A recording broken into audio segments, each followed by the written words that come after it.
Hey everyone, it's the Angry Honey Badger, and it's time to take a look at a quick build for Lee Sin.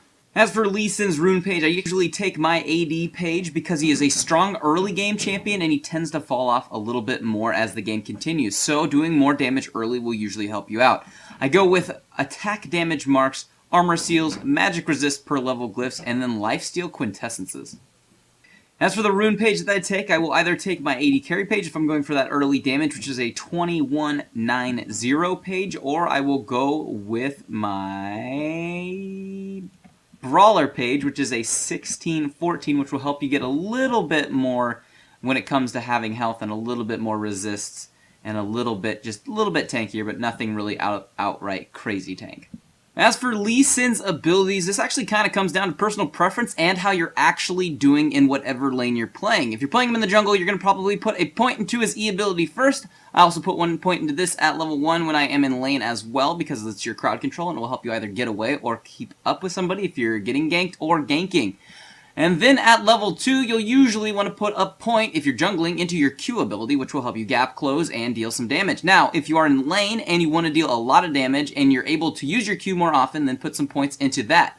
But if you're not and you have to play safer, you usually want to put more points into your E and into your W. So when it comes to maxing out Lee Sin's abilities, it really comes down to how you're doing in lane and personal preference. As for the items that I like to take when I'm playing Lee Sin at level 1, I usually will start out fairly greedy and try to go for a first blood kill in my lane by starting off with a Doran's Blade. It will help you with some sustain in lane along with those runes that you do have, along with the health and the damage, so you actually do have a bit of damage and some sustain with this item. So you can do it successfully. If you want to start safer, you can do that as well.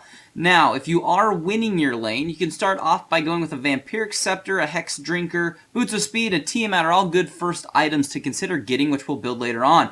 But if you're falling behind due to their damage and their sustain, you might want to go with either a Warden's Mail to get your boots, a Giant's Belt, and that Hex Drinker again, which is helpful because of its unique passive and the magic resist. Just kind of depends on who you're playing against in the lane.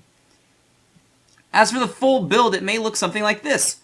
Mercury Treads, a Ravenous Hydra, Randuin's Omen, a Last Whisper, a Maw of Malmortius, and then a Guardian Angel. There are some options to this though. If you needed to go Ninja Tabby instead of Merc Treads, you can get those, but you may in fact need some more magic resist later on. You could always ditch the Last Whisper if you need to for a Wit's End. Also, don't forget, Ruby Sightstone is a good item on Lee Sin due to the fact that he can jump to wards. And if you're going to be playing him in the jungle, I'm going to mention that you should start off by fairly early picking up Madrid's Razor and then continuing the build as normal, or picking up that Wriggle's Lantern, which is good because it does have that placeable ward that you can jump to. But that's pretty much going to be a quick build for Lee Sin. If you have any questions, you can put those in the comments below. If you're looking for a full-length guide to Lee Sin, there is a link in the description that will take you to a full-length build, which should have all types of fun stuff in it, and you can learn all you want more about Lee Sin there. But other than that, I'll just see all of you in the next build video.